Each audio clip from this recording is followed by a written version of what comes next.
আর এবার দেখাবো জাল সার্টিফিকেট বানিয়ে জমি বিক্রির ছক। খড়িবাড়ির ঘটনা। খড়িবাড়িতে জাল উত্তরাধিকার সার্টিফিকেট, নকল বাবা সাজিয়ে শংসাপত্র তৈরির অভিযোগ সামনে আসে। বাবার সম্পত্তি অন্যের নামে করে নেওয়ার অভিযোগ।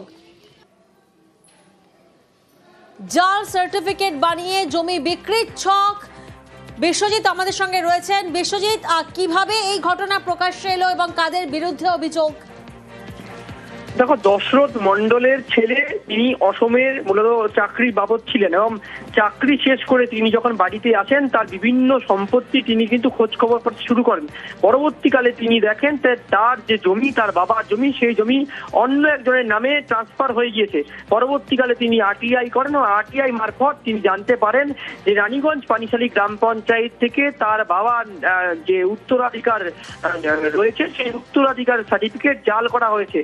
গ্রাম পঞ্চায়েত অফিস থেকে সেই জাল বাবা বানিয়ে তার বাবাকে জাল বাবা বানিয়ে সেই সার্টিফিকেট নেওয়া হয়েছে এবং তারপরেই কিন্তু নিজেদের যা জমি সেই জমি বিক্রি করা হয়েছে।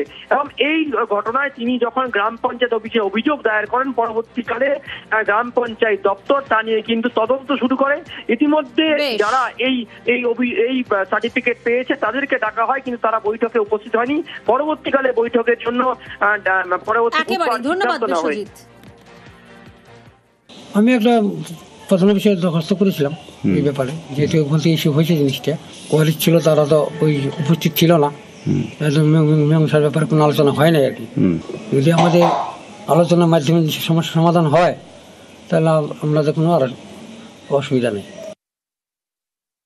ওয়ারিশ সার্টিফিকেটটা ইস্যু করেছিলাম 2023-এ, সেটা আমরা তাদেরকে ওই ওয়ারিশে যারা আবেদনকারী মায়া মণ্ডল আর রেখা সরকার, এনাদেরকে নোটিশ করা হয়েছিল।